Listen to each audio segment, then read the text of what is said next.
Boom. Boom. Are we live? Are we live? Are we live? Are we live? Let us know if we're live. Let us know if we are live because we got to talk about day 7 of the New York Giants training camp, and we have NYG Daily Weiss with us, so we got to make sure that we're live. And we got a lot of people in our warehouse right now, and I'm going to drop the address right now. So let us know if we are live. Are we live? All right, we're live. What's going on, everybody? It's day 7 of New York Giants training camp. Only 2 more days left at Quest Diagnostics before me and Justin go to Detroit. We got NYG Daily with us, Weiss, myself, Bobby Skinner with Justin Penik. And Jalen Hyatt hype has been like simmering. Like it's been there, but it's been simmering. And then after today, it's full blown. Let's talk about Jalen Hyatt today because he had 2 deep touchdowns today on 7-on-7s, Justin. Yeah. I mean, he beats Darnay Holmes and then just splits McKinney, which we have not had anybody in the slot do that for the Giants since Victor Cruz, maybe. Yep. Just split them, and Daniel Jones puts a perfect pass on him. He runs past those guys, catches it for a touchdown. Can I tell you what that play reminded me of? It reminded me of John Ross, 2021, where he was double covered, and that 50-yard touchdown against the Saints. That's like that catch and the way the ball traveled and how Hyatt caught the ball. That's exactly what it reminds me of. Yeah, it was like a beautiful thing to see. And then when we were in team drill 11-on-11, probably would have been a sack. And I think me and Justin have kind of hit an annoyance with some Wink Martindale defenses because, like, wow, this training camp's a lot about player evaluation and stuff. And it's like, all right, man, like we get it. You can scheme open a safety blitzer when you put 8 guys on the line of scrimmage. But so it probably would have been a sack by Dane Belton, or it's either be a sack by Dane Belton or Daniel Jones is getting hit as he throws. But Hyatt beat Trey Hawkins on a deep post. Beautiful ball from DJ. Great catch from Hyatt. And it's like, man, as like this team wants to get more explosive, and that's something they talked about. That's something they talked about before they added anybody to this roster. The Combine. What do the Giants want to do? They're putting an effort on getting more explosive. And obviously Darren Waller is a big part of that. But Jalen Hyatt, it's like we came into camp wondering what's his involvement going to be. It's been getting bigger and bigger every day, and there's going to be a real plan for him to play. Weiss, NYG Daily, hello. Hello. Yeah, the Hyatt train is off and running. I think the most impressive thing with him is, the first couple days I was here, it was sort of a slow start, kind of a weird encounter with Brian Daboll on the sideline. We thought, okay. But after that, every single day his role just grow and grow and grow. First team more and more and more. And I think that's been impressive, and he's making plays. Yeah. It's not like he's just out there. He's actually making plays. And it was like day 1 was red zone, which is still where Hyatt needs a ton of work. Like it looked bad. And then day 2 was like solely with the second and third team. Let us know how much you guys can hear people yelling in the background. Day 2 was like, him beating guys deep on the second and third team with the ball not coming his way. And then they started like, all right, let's get him some reps with the first team. You saw a couple of big plays in 7-on-7s. And then lately is when he's been really, when they go into team drills, Jalen Hyatt is very often out there for the first play. And it's like, okay, this guy's going to have an integral part of this Giants offense. For sure. What else? Hyatt fun. Waller was out there and rocking and rolling, and he looked all right too. Does he still lead the team in total receptions? Yeah, he has 14. Slayton has 12. Saquon has 10. Obviously, you don't want to look into Saquon hasn't been targeted down the field really. It's been all obviously checkdowns and stuff. But Waller today had this was a tight throw, and there's been no interceptions in 11-on-11. There was 1 in 7-on-7 on day 2. There's been no interceptions for the first team or even the second and third team. And there was a ball that DJ fired in there, and you thought for sure it was going to, at bare minimum, be a pass breakup between McKinney I think maybe and Waller comes down with it. What do you think? In real time, I think that McKinney play where Waller catches balls, like he caught it. I think in real time, McKinney would light that guy up, and then maybe it's like an incompletion. Probably. Yeah, that's what I was thinking. Yeah, but still, Waller brought it in, and then Waller beat McFadden down the sideline on like sort of a wheel route, and that's Daniel Jones underthrew it because he had like 2-3 yards on him. Waller's still able to try and make a play on the ball, but McFadden did a good job knocking it out. But that play right there would have went from the offense had a really good day to like this was maybe the Giants' offense like best day because of how explosive they were, how they were spreading the ball out as well. Hodgins got a couple catches, Bellinger, Slayton, and then Waller led the way. That was what would have like taken it to the next level, but because that was incomplete, that's like okay, that was like the one big miss on the Giants' offense today. Yeah, for sure. I think another thing with what you just said is it would have been even more impressive because Paris Campbell wasn't out there. And he's been a target for Daniel Jones throughout camp. Yeah, Campbell wasn't out there today. They said it was like they were doing maintenance because he's got like a tendonitis issue in his knee. So this is an interesting note with that. Cole Beasley's the backup slot wide receiver on this team. Right. Cole Beasley got all the first team reps as a slot wide receiver. Jameson Crowder got one. Shep got one, but it was on the outside. Like Beasley, again, they're maybe bringing Shep back, but Shep's getting a lot of second team reps though. So it's not like Shepard is not practicing. Beasley is the second team slot wide receiver after Paris Campbell, and I think that's being made clear. And again, we talked about it, Justin. They didn't bring this guy in here to be a camp body. No. Like he is the backup slot wide receiver. Hopefully that it truly was a maintenance day for Paris Campbell to stay on top of stuff, because after practice, who were the two guys that were getting extra working with Daniel Jones? Cole Beasley and Jamison Crowder. Consistently, they were getting work. Yeah, like so after practice, it was like, all right, John Michael Smith was snapping, Daniel Jones throwing, and it was Cole Beasley and Jameson Crowder. And it wasn't just like running a few routes. Like Jones and Beasley were like getting, not into it, but like we're getting deep into a conversation about like, I wasn't there to hear what they were saying, but it looked like, hey, break it on this hash or whatever. Mm-hmm. Like really getting deep into some of those option route type things that Cole Beasley is really good at. So hopefully Paris Campbell is all right. Yeah, ideally what I feel like the offense looks like Paris Campbell is your full-time slot receiver, and then Beasley can kind of get in there, and Campbell can get in there and go on the outside.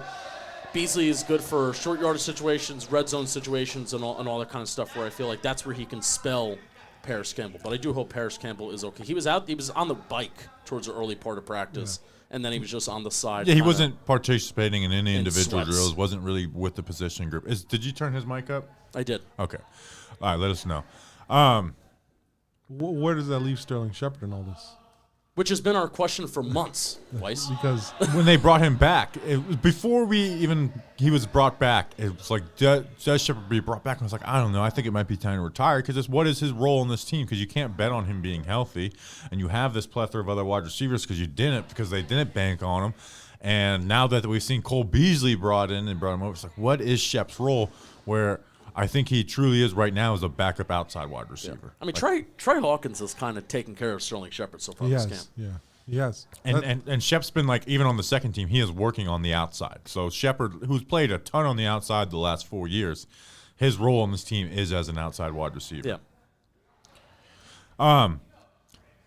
Ben Bredesen today. This is the main thing that I want to touch on and talk about. Ben Bredesen rotated in at right guard, the last few days. Today, started at right guard with the first team, didn't go from there. And Mark Lewinsky only practiced as the backup right guard with the second team. We went into camp kind of as like pessimists on this. That like, no, they signed Mark Lewinsky. He's going to be the guy. We're getting reports of Bredesen working at center and left guard, and Mark Lewinsky is just going to have the right guard job. But we're day 7 in camp where position battles are playing out. Jason Pinnock is the starting safety now. There's no debate about that. John Michael Smith is the starting center. It's been 4 days in a row. Nickel corner, they're still doing a lot of funky things that we'll talk about on the defensive side of this live stream. So day 7, you kind of like if Mark Lewinsky had the right guard job locked up, you would think day 7 you're not doing this type of stuff. But they are. Yeah. And we looked at, if you watched my one-on-one breakdowns, I didn't pick Lewinsky. Actually, I did pick Lewinsky in there. Bredesen was the best out of the interior guys. Now he's going up against backups. So I think it's like we gotta find kind of a role for this guy. Like and this is my saying in 2020 when Nick Gates started at center, is this offensive line is too bad or not in a good enough place to have a guy like Ben Bredesen just on the bench. So I really hope that when we roll out for preseason 9 days from now, that they actually do let Ben Bredesen roll out there with the ones, because that's when you're going to see where the depth chart really is that preseason game. Yeah. and I would like to see Bredesen out there at least getting a shot to battle. Give him a chance to win the job. If Kowinski comes out here and outperforms him, fine. But there's no reason to not let Ben Bredesen win that job. There became a point today where I was like, all right, this is more than just we're trying to make you a Swiss Army knife and we're trying to cross-train you here, there, and everywhere. Because the first week, that's what it felt like, where there would be a series where Bredesen's at left guard. There's another series where Bredesen is at center. This even includes with the first team. There's another series where Bredesen's at center, and then there would be a series where he's at right guard just because you feel like the cross-training is happening. Today, he was with the whole day, 11 on 11, Ben Bredesen right guard, and then even with the third team, he was at center. So they're continuing to cross-train him, and he's continuing to play those multiple spots. This feels like more than just cross-training. That's the thing about it today was that it was the first time we saw 5 consistent guys starting. Like, we've seen him rotate guys. We saw Tyree Phillips at left guard. At one point, yeah. But Tyree Phillips is having a horrible camp at tackle. He is struggling. Like, he's had the worst tackle reps I've seen. He's looking really bad against the backup. Our bad backup edge players, he's looked really bad. And that's why, going back to it, to me, this is more than just, hey, we're just, rotating guys in and out, which we've seen a lot during camp. This has been the most consistent starting 5 offensive line, for a day was today with these 5 that they got out there. Yeah, for sure. Other offensive notes that we might need to go through. Tommy DeVito. Oh man. Wrecked a kid today. That was bad. Wasn't a kid, it was a man. It was a grown man. It It was a grown man. And Tommy DeVito just fires the ball to the side. I can't remember if he was throwing it away or just to the sideline. And gets this kid right. I got to stop saying kid. Gets this dude right in the face. To where if you are that guy and you happen to listen to Talking Giants, reach out to us. We want to give you some love because, he had a camera too. So we'll give you some of your camera work some love because and it'd be really awesome if you had the picture of the ball like coming at your face. It was a very late reaction. Yeah, because he's a true cameraman. Cameraman, don't lose the shot. Don't lose the shot. And he was wearing glasses too, right? Glasses fell. It was a whole thing. So if you're a Talking Giants listener or someone that is, let us know because we want to. Let's give your photos some publication. Other notes on offense. Obviously, Hyatt had the really good day. Tyree Phillips back. A second mishap on a snap for John Michael Schmitz and Daniel Jones. Now, a little look into the brain. I'm not watching the ball get snapped at the start of a play. I'm looking at what is the DBs doing, so I'm not focusing in on that like we're watching TV. So I haven't seen this one looked a little low. The other one today was high and to the right. But that's something that I don't care if John Michael Schmitz is a rookie. He's not a rookie center. He's not a rookie snapper of the football. Right. That stuff's got to get figured out because we haven't seen, as Giants fans, we haven't seen the bad snaps and this has been the one solid thing with when's the last time we saw a really bad fumbled snap with Daniel Jones at quarterback? I truly can't remember one. Right. I know for a fact there wasn't any under Nick Gates. Maybe Billy Price. Yeah, maybe Billy. Let's just lump him under there. Yeah, but I don't even remember any of those. So that's something that's got to get figured out. Joe Judge would have had their ass running laps. True. It's a tight practice. Other offensive, Campbell out. Jamison Crowder is making good plays for the second team, and obviously, he's a guy who's accomplished a good amount in the NFL, so that's something to keep an eye on. Tyree Phillips versus Matt Parrott, or even Cunningham in there too. Even Corey Cunningham. I'm somehow equally as concerned about the swing tackle position and also the depth at edge rusher. I'm equally concerned about both of those things at the same time. Yeah. And, coming into this camp, I thought Tyree Phillips was the clear swing tackle, and he probably still is right now. But now it's okay, maybe Parrott or Cunningham can take that job, especially if we get into preseason games and Phillips still looks bad. Yeah. You might be in a situation where it's you know what? We thought that was what we were going to have, but we're going a different way. Why don't you talk to us about Manscaped? I'll talk to you about Manscaped for sure.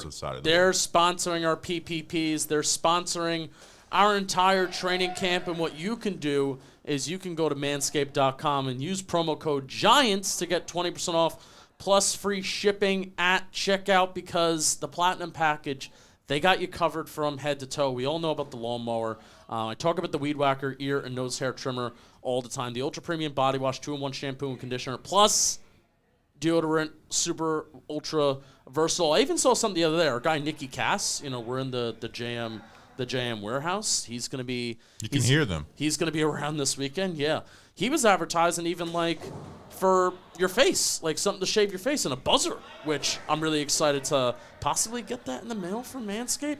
So the Platinum Package 4.0, like I said, they cover all the bases from head to toe and hair. To 20% off plus free shipping with the code GIANTS at manscaped.com. That's 20% off with free shipping at manscaped.com. When you use code GIANTS, use the Platinum Package because the Gold Standard no longer good enough. Get out of here, Gold Standard. You're out. Pop. Nickel corner has become a depressing position battle. Very. Here's the one thing. Neither one of them are getting many first-team reps. Darnay got in with the ones a little bit today. Yeah. But when they're starting, like, they are putting Adore in the slot, and Trey Hawkins is, like, competing to be a starter. I hate that alignment, though. I hate it.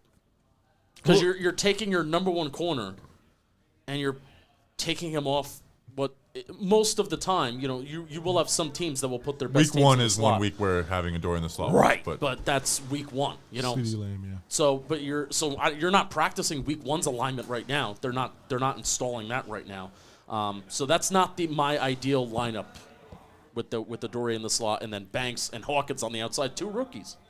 yeah, and like because they just want Hawkins to play, and it's hard to tell right now what's real and what's not because it's like Adore. Like, did they just decide mid the first week of camp that Adore is going to be the slot corner now? Well, also they were taking Adore off the field, and it was for even a while today. It was Banks, Hawkins, and then Holmes in the slot. Like that was the lineup. Yeah, that's true. They have been really taking it easy on Adore, Which I'm cool with. because you got to keep him healthy for those punts. Right, Wes? I hope not. Hawkins, he did get beat on the Hyatt post, but there was no safety help in the middle. Hawkins made a couple other. Didn't Hawkins make a couple plays? He today? got flagged. I think there was one play with Sills where he got flagged, maybe like in a 1v1 or it was a team, whatever. Hawkins is a physical dude, and even when he gets beat, this is the. He had a nice breakup on Shep too. This is the main thing with Hawkins is that okay, you can show me some plays this camp where he's gotten beat, but it's still good coverage, and he's still there. And I don't want to make this a Trey Hawkins versus Deontay Banks, but when Deontay Banks gets beat, it's really bad. And when Banks makes a good play, man, he makes it look good. But, you know, Hawkins has been one of the more impressive players. I'm not even talking about rookies. I'm not even just talking about secondary players. Trey Hawkins has been one of the more impressive competitors so far this entire camp, and it's day in, day out. Yeah, he's kind of been the star of the defensive side of the ball for camp. Banks did get Hodgins had a catch on Banks today on a little RPO like back shoulder. Did have a pass breakup on Slayton in one-on-one. Yeah, so Banks has looked better. You know, he's not getting picked on. Yeah, we really. haven't been calling his name so much. Yeah, Right. so Banks has looked better. I watched him a little bit today, and he did some good things. I really want somebody. I was talking with the football grump today. They were at practice today. Football grump, the cranky fan. We need like some of these guys that are on pup and some of these guys that are on the side. Like, you know, we were told, I think it was Duggan that maybe put out there that Ashaw Robinson, it looks like he's close to coming back. Because, man, you know, does the interior defensive line and the depth look a little bit different when he's not out there? You know, Leonard Williams didn't even practice today. Hope that he's all right. This is such a Hail Mary. I want Aaron Robinson to come in here and compete for Because it's depressing. Some new life. It's bad. Like Cordell Flott's losing to the second team. Darnay Holmes is getting destroyed. It's worse than ever. Like Cole Beasley on a one-on-one today, like broke his ankles on a whip route. Broke his ankles, and Cole Beasley, while I think is going to compete and can do some decent things on the offense. Old man is old, and it Old shows. Like Cole Beasley is not fast out here. No. You know, Cole Beasley doesn't have a nice catch radius, and he actually kind of has more of an issue with drops than I kind of realized. It's not like he's been dropping balls like crazy, but they happen here and there. He's not the most sure-handed guy in the world, and I mean they're all like Flott. Like Flott had a good day too, and I'm like, oh, cool, he's up and physical, and I still think Flott is clearly the better option than Darnay Holmes, but it's like neither one is a good option right now. Where like Aaron Robinson being, that's why I said like I haven't given up on Aaron Robinson, but like Never when on is the he field. gonna like? Do we have any timeline of when he's gonna come back? And then if he comes back, I don't know if he's gonna be able to just be, you know, the same physical guy in the nickel corner running on the side today. So it is not a great situation right there at nickel corner for them right now. The big thing about that nickel corner spot I just want to add is that they really want Cordell Flott to take that spot and run with it. They want him to win the job.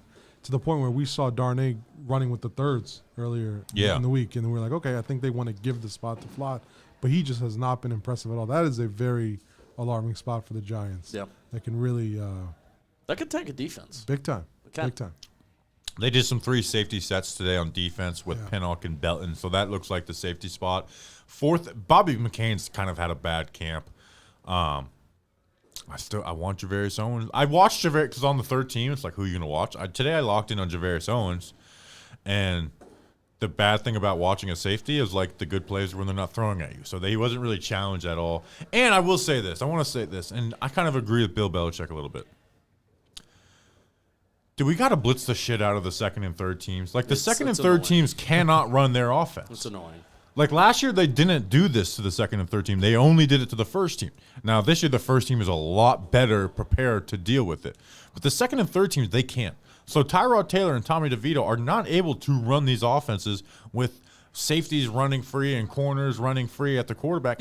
They're just not able to operate their offense. And that's what second and third team is about. It's about talent evaluation. And like Bill Belichick said in the preseason game, like, that makes it tough. And I think that, like, it really, like, I know it's like, oh, they got to run their defense. But part of me is ballers. Like, man, it's a hard time evaluating these guards and tackles, because guess what? They're having to worry about blitz pickup and not having to worry about blocking a defensive tackle in front of them. And you have guys popping out, and it's like, man, let's let these guys play a little football. I am actually a little frustrated by that. It'd be one thing if you did it here and there. But they are just, I mean, it's like every single snap from and I'm even trying to watch, Habakkuk Baldonado, the UDFA out of Pitt, and I'm like, there's an edge for battle that I think right now it's just O'Shane Zimenez and Timon Fox, but I'm trying to watch these tackles and these edge rushers, and Tommy DeVito's, as soon as the nickel corner or safety that comes in and blitzes, kind of just gives them a little pat. Plays over and Tommy DeVito scrambles, and it's like, well, there's the evaluation of that play, and then he throws the ball at somebody's face. So it's a little frustrating for sure. I got the sense of your guys' frustration sitting next to you guys. I can't. Dude, I'm trying to watch certain stuff, and you just it's not even about us watching. It's about, like, hey, don't you guys want to evaluate the talent? Blitz. We've been talking about wide receiver DBs for this is training camp recap day 7, and I feel like there's only been 1 to 2 days where you've gotten a really good look at O-line, D-line, and they are going to be in full pads tomorrow, so we'll be able to get more of an evaluation there. But it's as much as we talk about the interior line and what that looks like, and swing tackle and Evan Neal's development, there is like a question of I want to see Kayvon and Aziz have some. I do want to see Kayvon and Aziz have some good plays every once in a while. No matter how concerned we are about Evan Neal, I want to see those guys. Whether it's against AT or Neal, I want to see one of those guys have like a good play every now and then. I want to see an edge rusher, number 3 or number 4, kind of step up and maybe make themselves clear, and that just hasn't happened yet. Yeah. Mostly because Wink Martindale's sending these blitzes. The nickel corner, the linebackers, the safeties, and they're getting home first because they're all untouched. And also, like, it's like, well, they have to learn the defense. Like, yeah, that's a big part of Wink Martindale's defense, but they're not, like, go watch their game. They're not lining up cover 0 looks. They do that on third downs. For the first time today, third downs and longs. I pointed this out to you. For the first time today, it was an 11-on-11 period, and I'm like, holy shit. Bobby Okereke and Micah McFadden are lined up off the ball. They were lined up as off-ball linebackers. I'm like, it's been like 2 weeks of camp, and we haven't seen that yet, where they were just lined up in a 2-point stance, kind of, just behind the guards. And I'm like, oh my God, this is the first time they're not showing a cover 0 look. Yeah, so it's been pretty funny. When Wink does that, the trickle-down effect is that, first of all, you don't get the proper evaluation on the edge rushers, right? Then you don't get the proper evaluation on the corners in coverage. You don't get the evaluation on the receivers, who can stand out. It's just it's a big trickle-down effect. I'm confident the coaching staff does. Yeah. But I'm saying for our standpoint that, we got, 800 people in here that's expecting, how did this person look? How does this camp battle, kind of taking form? And it's like, well, we don't fully know. There was another point I had. Oh, so we talk about the team offense a lot as like evaluating. We don't do it a ton with team defense. We talk about this player and this player. This is going to be another year of no interceptions on the defense. We've had for the second and third team, I don't think any have thrown any interceptions because they're just not throwing the ball against these blitzes. So that plays in a little bit. But the first team, there's only been 2 interceptions. One was 7-on-7s where Jones just threw the ball over Waller's head and into McKinney's arms. And the second one doesn't count. And the second one was that clearly blown dead play where Daniel Jones literally just tossed it up because the play was dead, and Jason Pinnock made the sick one-handed interception. So in reality, in team drills, there's been no real interceptions. Well, that interception, that Jason Pinnock interception, Justin told me he could do that. So it wasn't as impressive to everyone sitting at the stadium. I could catch a ball one-handed like that. Yeah, you have a 40-inch vertical just like Jason Pinnock. Yeah. They call him Justin Pinnock over here. Any concerns about Bobby Okereke getting cooked by Saquon, or is it just Barkley being Barkley? One, it is. Oh, so in one-on-one. So one is Barkley being Barkley, but we talk about one-on-ones being favored for the wide receivers. Right. When it's running back line versus linebacker, it's like on crack. Yeah. Because you're never gonna those situations don't really happen a ton like that. So, and Bobby Okereke is shown to be a good. I really like him as a coverage linebacker. So no, I wouldn't look into that as much. Plus, it is Barkley being, he can shake dudes. I actually thought it was quite interesting that after that play where Barkley did cook and it was a one-handed catch, Bobby Okereke and Saquon Barkley were actually chatting for about like a minute and a half, and I guess Okereke was like, "Oh, what did you do there? What was your thought process?" And Barkley was kind of going through the motions, and they were talking about it. So that was a cool little interaction. I love Bobby Okereke. I like that. Yeah. Saquon also wants wide receiver money, so He does. Yeah. This is true. How was McLeod today? I didn't see a ton of him out there. What he was doing a ton. It's tough to evaluate safeties. Let's Eric said get them likes up here. Let's get a couple more questions and then we will get out of here. We'll get out of here. We have an episode coming out tomorrow. Ryan Dunleavy. We're officially putting the bow on the Saquon Barkley situation with Ryan Dunleavy since he's tapped into it. Do you see Glowinski getting cut for no, they would lose. There's more dead cap than I think his cap hit. That would be like we got a mailbag question a couple weeks ago. That would be like the Blake Martinez type of surprise cut. If there's one. I don't think they have the depth, and then the salary cap I'd agree. thing is. And they brought him. I would. Yeah, that would be crazy. Yeah. Is Marcus McKeithen close returning? I don't know. Amani Arourier. He actually did have a good play on Shep. He's not. On one-on-ones, but I don't think he's making the team. He's not making it, especially with Trey Hawkins kind of emerging. Yeah, especially with Trey Hawkins emerging. I don't think he's going to make the team. Maybe if they do like a special teams player, it's like 6 corner type, maybe he can make the team. Weiss, I want to ask you this because we've been talking about this in camp. People keep asking. People keep asking me because people see us in camp, and they're asking about wide receiver. Who's going to take that final spot, or who do you want to take that final spot? Where are you at with that right now? Well, we got Slayton, Hodgins, Hyatt, and then we have Campbell's in the fourth, and then there's Beasley, and then there's do we say Sterling Shepard? Yeah, and you have 6. Jamison Crowder, and 7. you have I'm saying you have like 4 guys fighting for one spot. Yeah, and I think it's going to come. That's why I'm sort of intrigued what happens with Sterling Shepard, because there's a special team element to this too, and it's like you would think if they want to use Crowder as a punt returner, I'm telling you, I would not be shocked if they kept 7 wide receivers. Well, who's their punt returner right now? We don't know.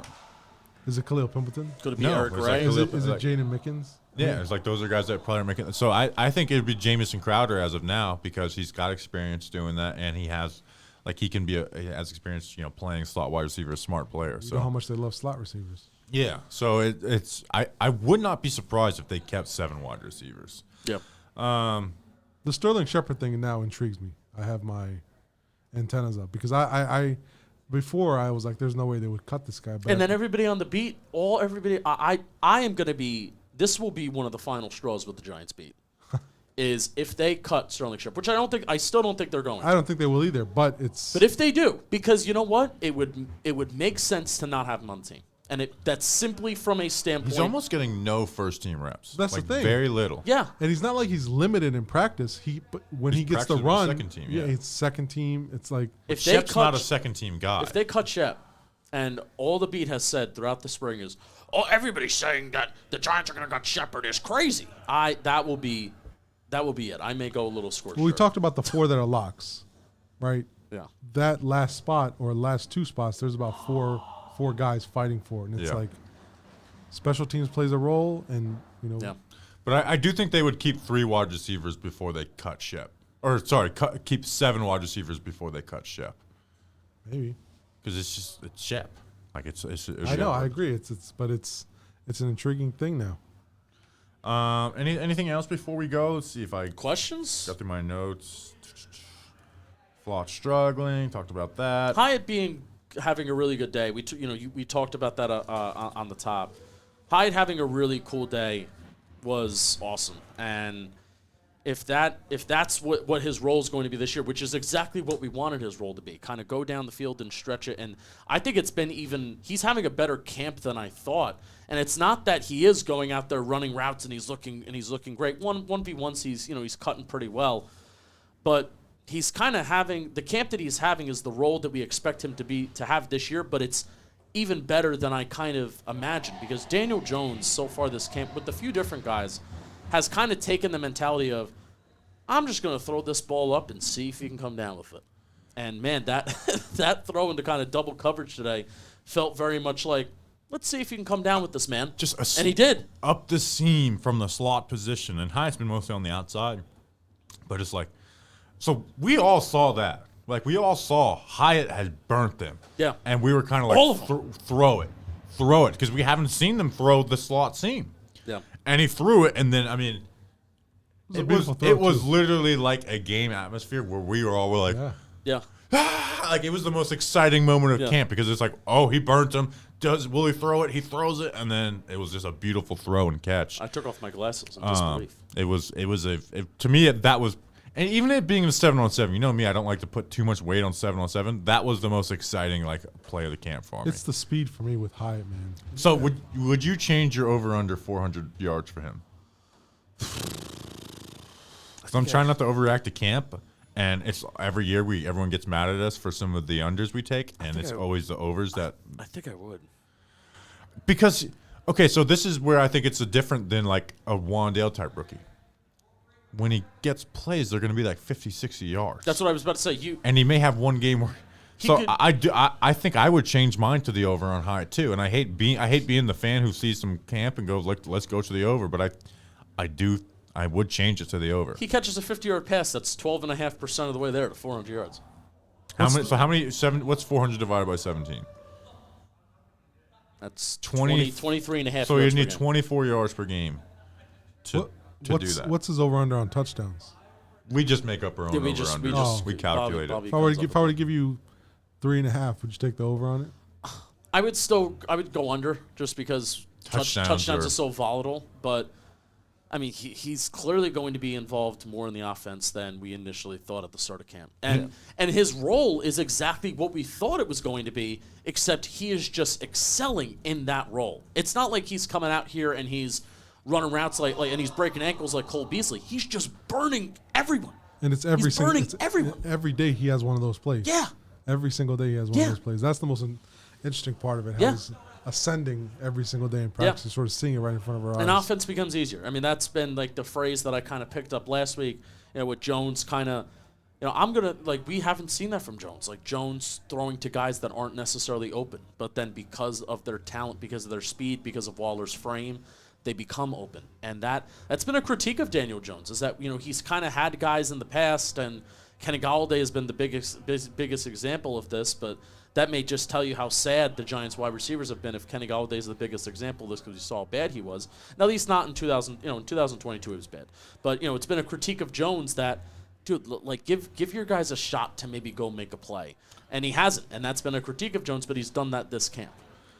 I'm going to end with some trivia, because you mentioned over under 3.5 touchdowns, or you mentioned on Jalen Hyatt. Since 2019, there's been four wide receivers to hit the over on 3.5 touchdowns the last 4 seasons. Who are they? Their over under was set at 3.5. No, they just had more than 3.5 receiving touchdowns. Any wide receiver. Any wide receiver the last 4 years. Well, Justin Jefferson is one, right? No, for the Giants. For the Giants. I asked you every single one. I'm like, wait, this is easy. Golden Tate. Golden Tate is one. He had 6 in 2019. Darius Slayton. He had 8 in 2019. Sterling Shepard. Nope. It's strictly receiver, right? Not tight end too. It could be tight end. How many are we talking about here? just over 3.5 receiving touchdowns. How many receivers? There's 2 more. You There's guys 2 more. got Slayton and Tate. Bellinger last year? Nope. Nope, he had total of 3. I'll give you a hint. One of these guys, like 3 of them were garbage time. Oh, Richie James. Richie James. And there's one more. One more. Didn't happen last year. Sure about that? Isaiah Hodgins. Isaiah Hodgins. There we go. Duh. So 2000. I was So overthinking it. nobody just caught anything from 2019, from 2020, 2020. Ingram, they all just have 3. So, all right, we appreciate you guys. We will be back tomorrow Before for we a live go, stream. can I just give you guys And some love? plug yourself. Yeah, but before I go, I've been with you guys for the last week. I see the work you put in. Much respect, man. I am a huge fan of you guys. Really am. See what you guys do every single day. I listen to your podcast. I was in the van when you guys did an interview too. Nobody caught that. Got a couple people like whose hands are in the background. Barely anybody caught that. Much respect. Big fans. Always will be. And I think we're friends too, right? We are friends. Yeah. Bobby Yeah. loves compliments. How do you feel I'm about saying that? just stop with the compliments. Go Bobby follow loves at NYG Daily. Yeah. Check out his podcast, NYG Weekly. Kind of funny how NYG Daily does the NYG Weekly podcast. So we'll be back tomorrow, me and Justin. We appreciate you guys, and let's go Big Blue.